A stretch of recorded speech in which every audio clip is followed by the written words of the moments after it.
आप सुन रहे हैं रेडियो 91.2 नोएडा लोक मंच। मैं आपका दोस्त, आपका होस्ट विनोद शर्मा कार्यक्रम प्रस्तुत कर रहे हैं। साप्ताहिक लोकप्रिय कार्यक्रम खास मुलाकात। खास मुलाकात में आज हम चर्चा कर रहे हैं ऐसे रणबांकुरे की जिसने देश की सीमा पर, देश की सबसे ऊंची चोटी पर देश के लिए बलिदान किया। ऐसे बलिदान विरले होते हैं। उनकी क्या कहानी रही, कैसे बचपन से वो शहीद सैनिक बना, किस तरीके से सेना में गए, सेना में जाने के बाद उन्होंने कैसे सियाचिन की तक पहुंचने का सफर तय किया, इस सब पर चर्चा करने के लिए आज हमारे साथ मौजूद हैं शहीद कैप्टन शशिकांत शर्मा जी के पिताजी जेपी शर्मा, उनकी माताजी सुदेश शर्मा जी, जो आज उस पर चर्चा हम करेंगे कि कैसे एक रणबांकुरे ने अपने देश की रक्षा की और अपना बलिदान दिया। मैं जेपी शर्मा जी और सुदेश शर्मा जी का अपने स्टूडियो में स्वागत करता हूं। नमस्कार।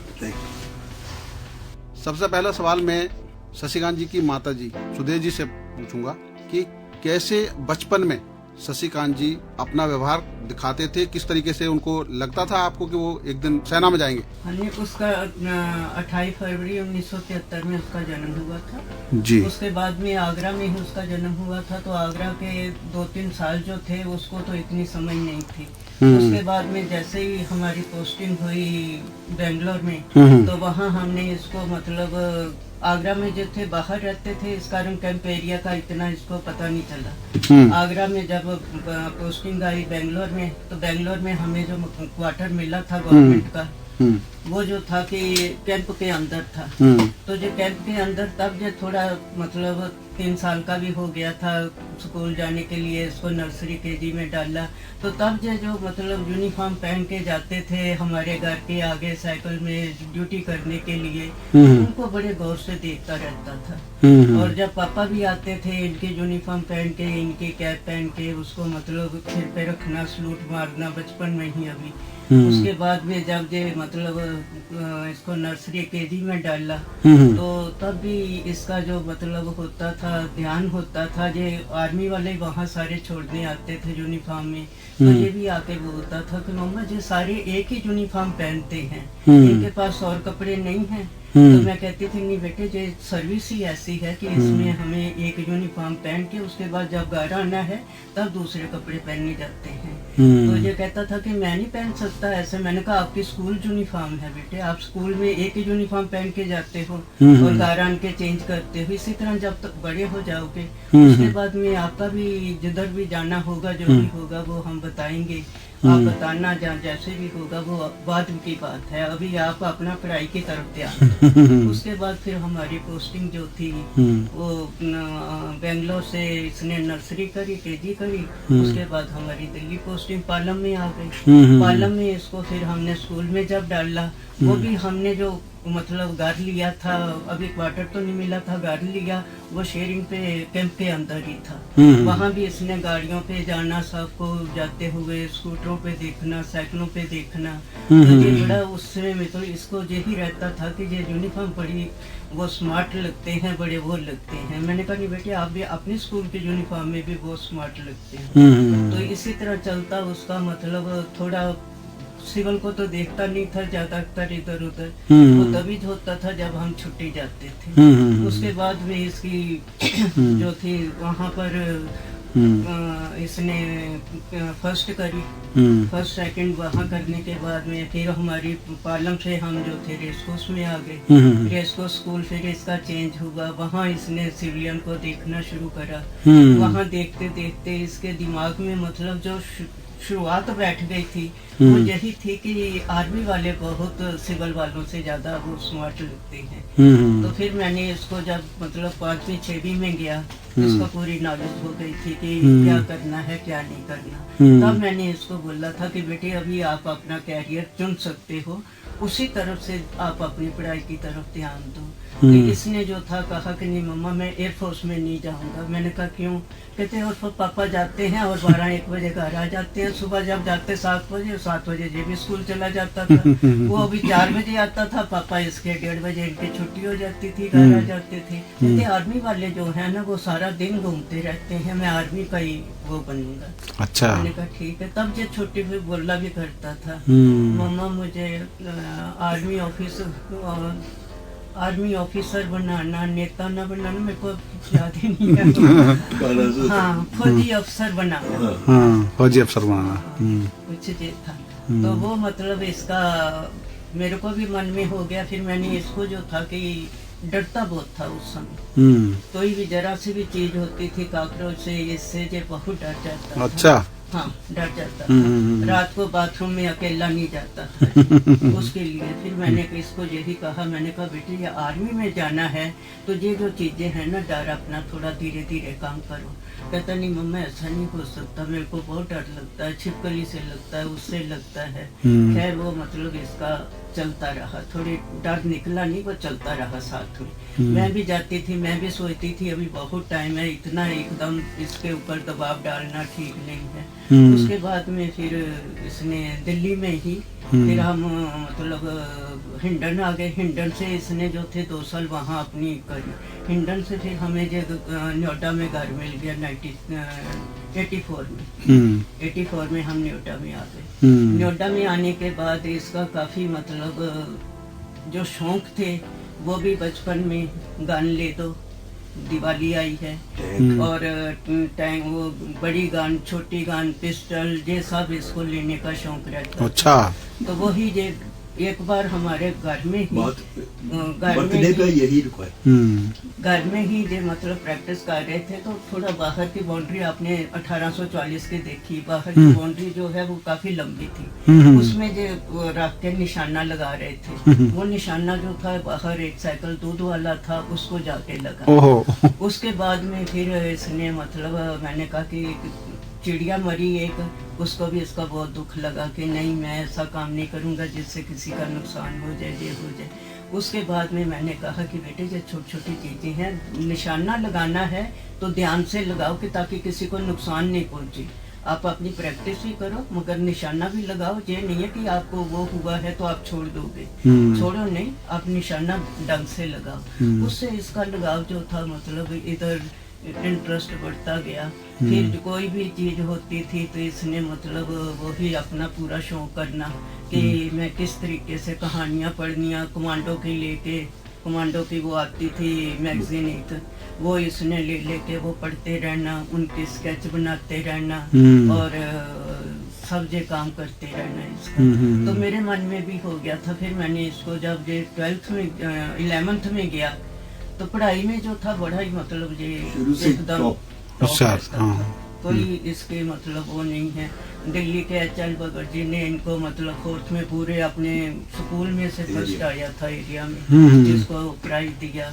उसके बाद में हर उसमें, और मैं आर.के. पुरम की बात बताऊं आपको, आर.के. पुरम में जब इसने 12th करी तो इसका जो मैथ का पेपर था उसमें 2 नंबर कम आए, और ये इतना ईमानदार था अपनी स्टडी में। अगर इसने 84 के क्वेश्चन करे हैं तो ये 85 आएंगे, 84 से कम नहीं आएंगे।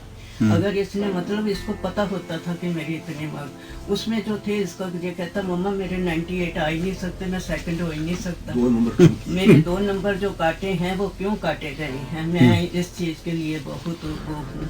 अच्छा। जब असेंबली में प्रेयर हुई, असेंबली में अनाउंसमेंट हुई, इन्हें जाके एकदम से खड़ा हो गया कि हाँ, कहता कि नहीं सर, मैं टीचर से उसको बोलता कि नहीं सर मेरे 100 हो सकते हैं, मेरा पेपर आप निकालिए, क्योंकि कब तो काफी समझदार बन चुका, आप मेरा पेपर निकालिए और मेरे इसमें जो है 100 ही होंगे। वो टीचर जो था अपनी कुर्सी बनाने के लिए प्रिंसिपल का बेटा जो था उसके 98 थे, उसको 100 कर दिया, इसके 98 कर दिया कि अच्छा। वो जब मतलब अब टीचर ने भी इसको बोला कि शशिकांत 98 जो है कम नहीं होते, वो भी 100 ही होते हैं। ये अड़ गया उस समय असेंबली में। प्रिंसिपल ने फिर स्टेप लिया। प्रिंसिपल कहता कि नहीं, जब बच्चा कह रहा है आप उसका मार्कशीट ले आइए, क्योंकि इधर ही था, कॉपी चेक करो। हाँ, अभी चेक करो। असेंबली में चेक करा, जब नंबर उसके 100 ही लगे हुए थे, काटा हुआ नहीं था। और प्रिंसिपल लड़के का भी जब लेके आए तो उसके 98 लगे हुए थे। उसने एडमिट किया कि ये सिर्फ कुर्सी मेंटेन करने के लिए, क्योंकि मैं तो देखो अगेंस्ट प्रिंसिपल के जरिए उसको प्लीज करने के लिए मैंने इसको कम कर दिए, उसको दे दिए। Then principal took a very bold step. He said no. The child deserves it. He has got it. The capacity. to stand as first.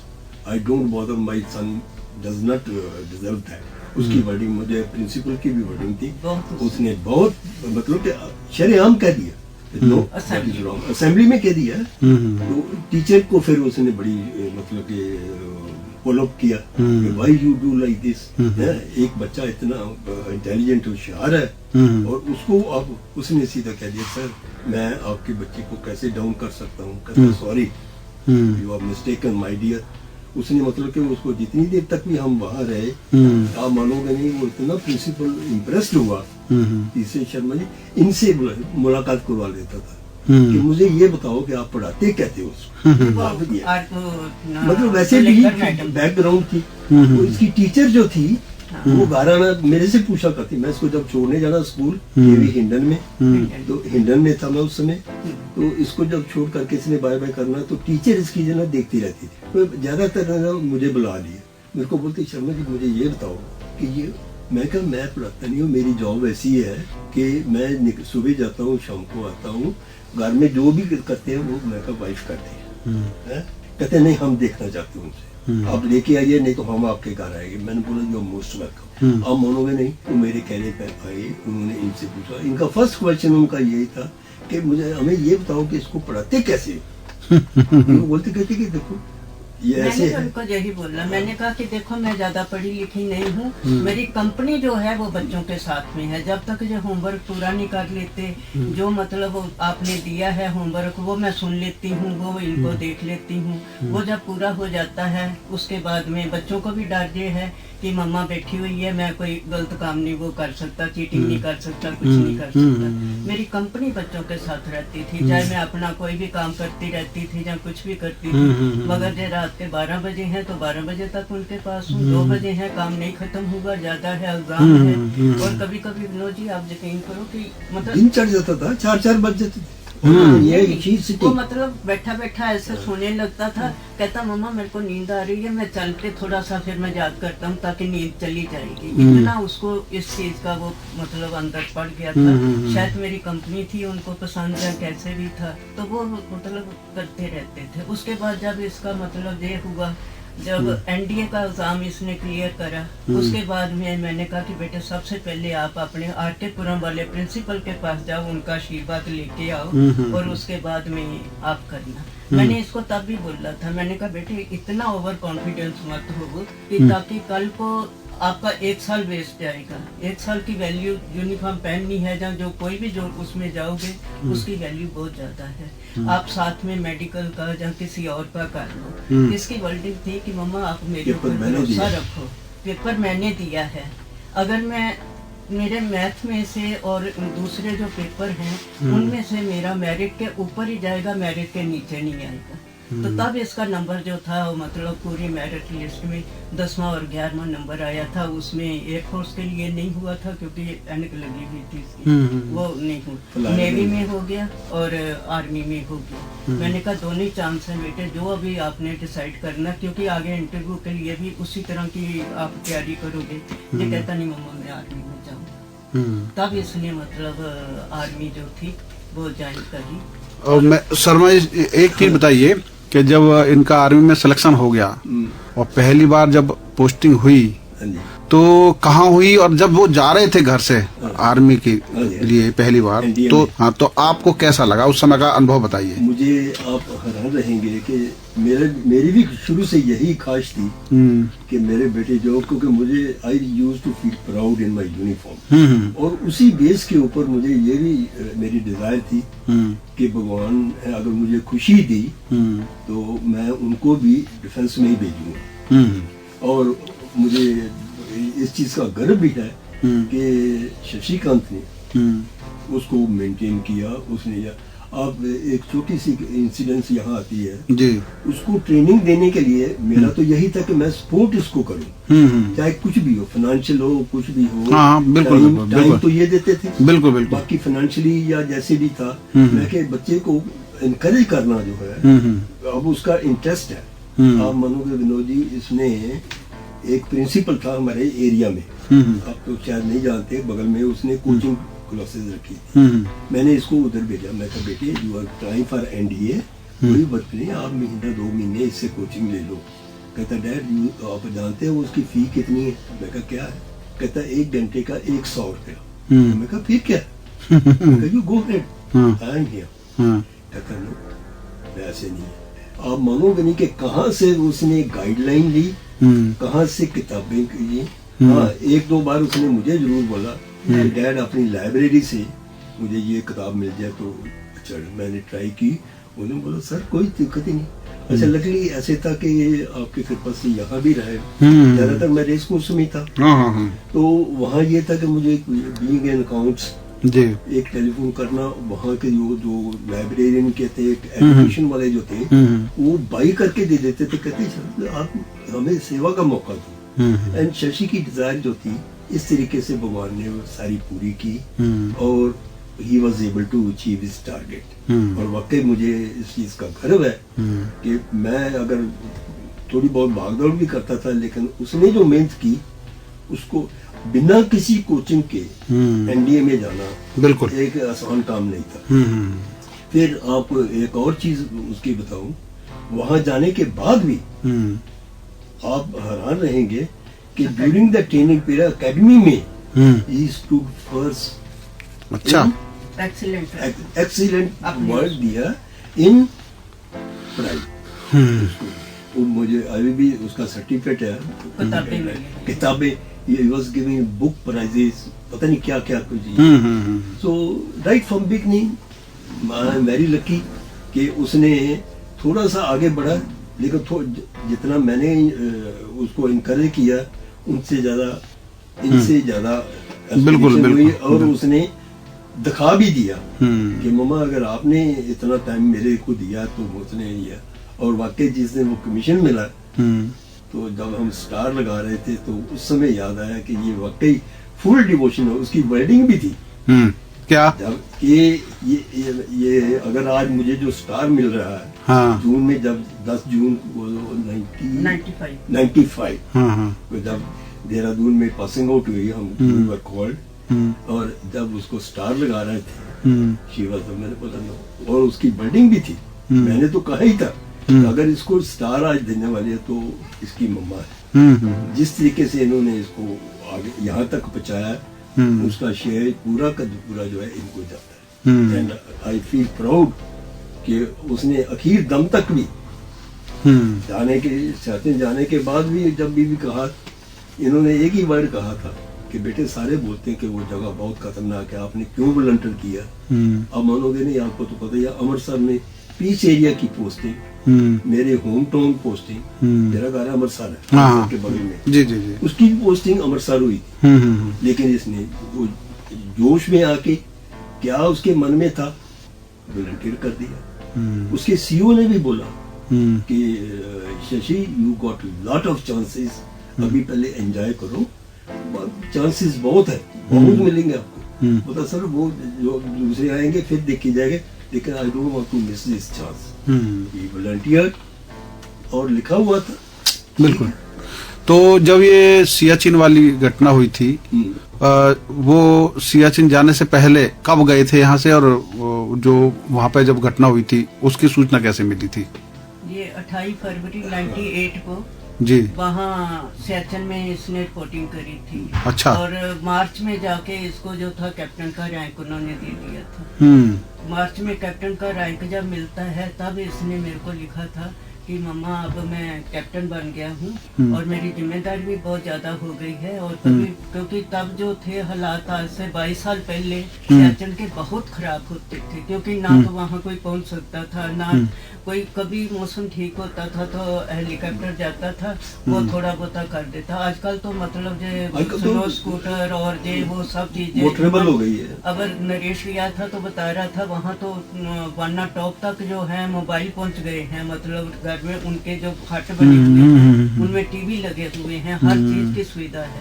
तब इनको जो था कि जो मतलब हुआ जो इसके वहाँ पहुँचा तो इसने मतलब मेरे को लिख दिया था कि वहाँ बहुत डेंजरस है मम्मा, चिंता मत करना। और मेरे को तब पहली बार मैंने जिंदगी में जो था वो बीच में 5-6 दिन के लिए आया था, तो तब आके कहता कि मेरी नब्ज भी बहुत कम हो गई है। मैंने कहा क्यों?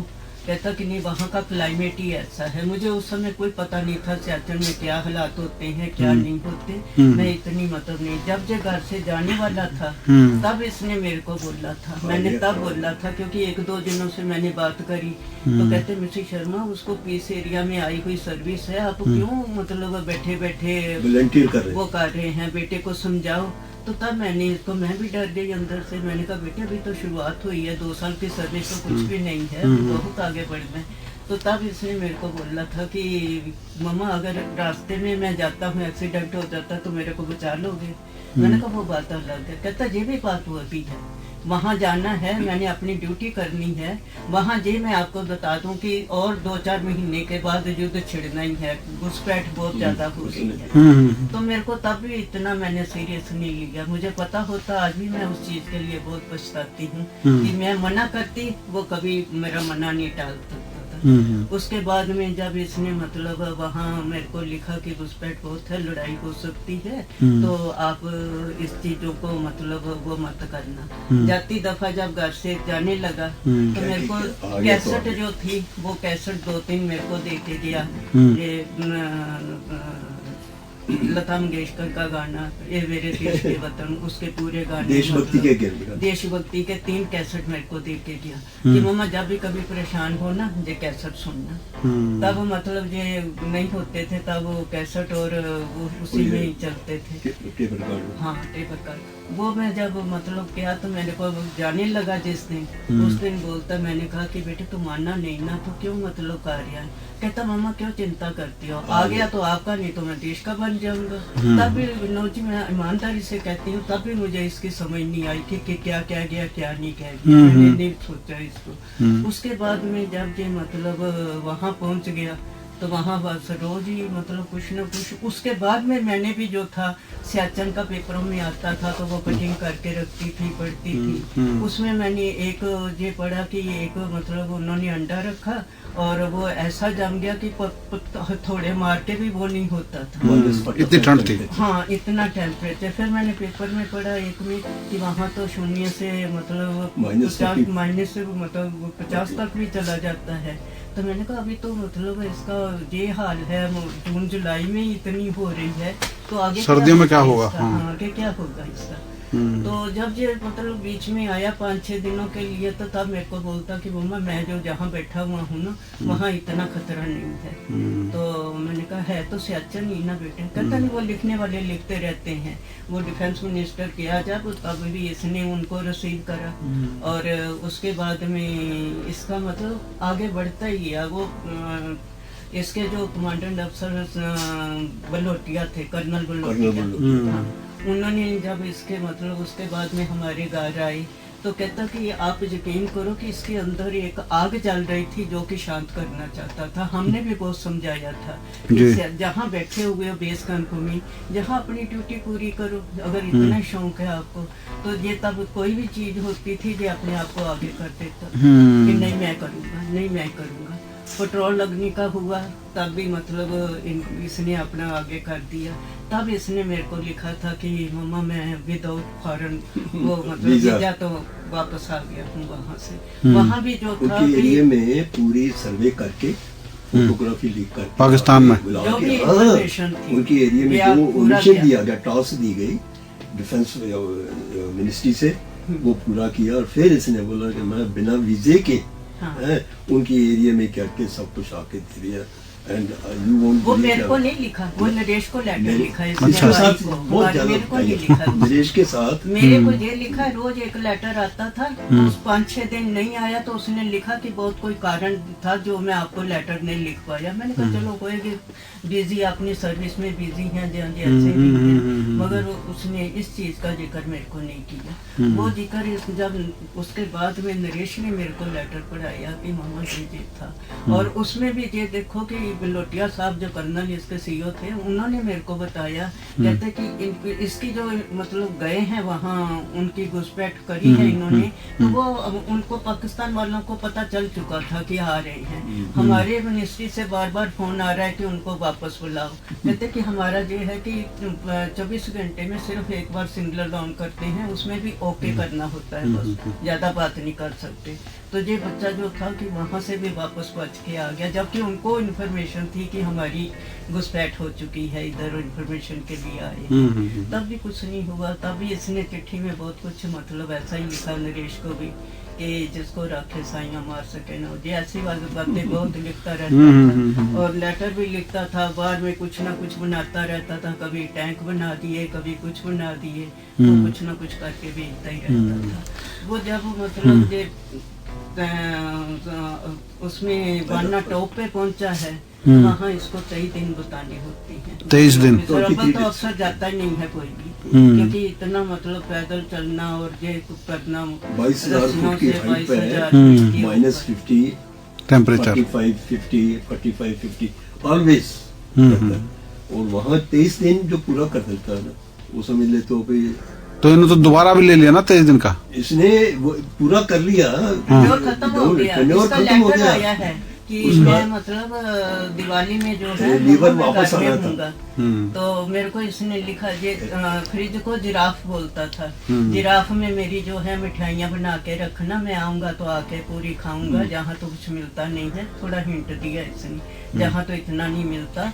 और 3 तारीख को दशहरा था, 3 अक्टूबर को दशहरा, तब नवरात्रे बहुत लेट पहुंचे। 3 अक्टूबर को दशहरा था, तो तब इसने मतलब वो लेटर जो था मेरे को बाद में, इसके संस्कार के बाद में मिला, उसमें लिखा हुआ था कि आज मैंने गीता का मतलब पाठ करा है और गायत्री मंत्र पढ़ा है। इसके साथ जितने भी थे वो जो मोहम्मद मतलब 7 मुसलमान थे बाकी, तो कहता उन्होंने भी, मैंने उनको भी प्रसाद हलवे का आया था वो भी खिलाया है, उन्होंने गायत्री मंत्र भी पढ़ा है, अपने शस्त्रों की पूजा भी करी है। वो पूरा लेटर मेरे को आया लिखा, तो वो हुआ है। तो मैं अब जो है और दिवाली तक आपके पास पहुंच जाऊंगा।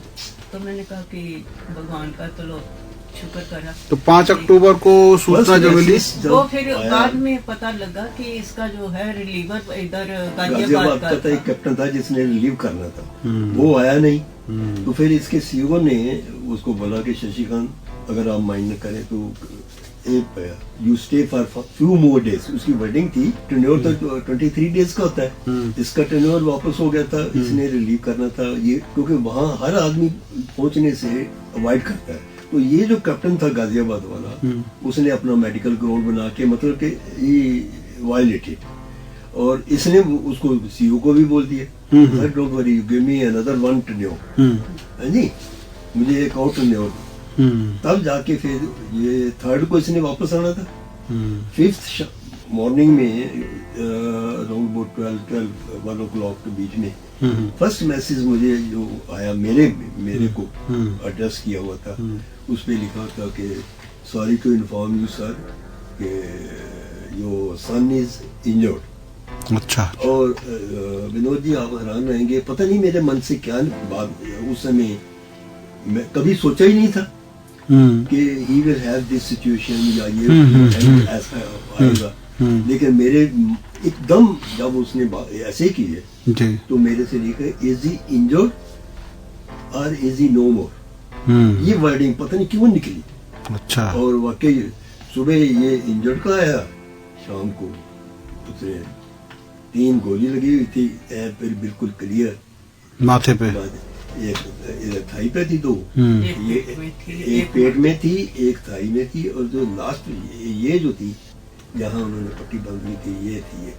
इसके कारण उसने बताया भी था, वो जो लेके आए थे बॉडी, वो कहने लगे कि ये एक्चुअली जब तक ये लगी है कि अपना करता रहा, लेकिन हेड इंजरी जब ये जो हुई देन ही, उस दिन पूर्णमासी थी और नीचे इन्होंने इन्फॉर्म कर दिया बेसमेंट में कि ऐसे ऐसे कैप्टन को मतलब ये हुआ है। इतनी फायरिंग हुई थी, ये मतलब डिफेंस मिनिस्टर जो थे उन्होंने भी मतलब उसमें लिखा था कि इतना बम्बार्डमेंट हुई है, गोले चली हैं कि पहली बार ही इतना मतलब असला जो है वो, उसकी वर्डिंग थी कि इतना एम्यूनिशन जो अपने वो स्टोर करके रखते हैं, स्टैंड बाई भी रखते हैं, कहते वो भी एग्जॉस्ट हो गया कि जितना कैप्टन शशिकांत ने up to the last he has used it, लेकिन उसने पोस्ट नहीं छोड़ी, अपनी ड्यूटी पर अड़ा रहा और अपने आर्मी फेस टू फेस जैसे होते हैं ना, उसको वो भी पोस्ट थी, ये मतलब आवाज सुनो और इवन जरा सा खांसते भी हो उसकी पोस्ट का नाम ही रखा है बाना LP, लिसनिंग पोस्ट। हाँ, You अगर listen, खांसी भी आती है उसको अब जैसे आप ऐसे लगा दिया तो आप बात सुन के तो उसका जवाब दे रहे हैं, उसको भी यही था कि लिसन एंड एक्ट, उसी के हिसाब से आपने फाइल करना है, एक्शन लेना है।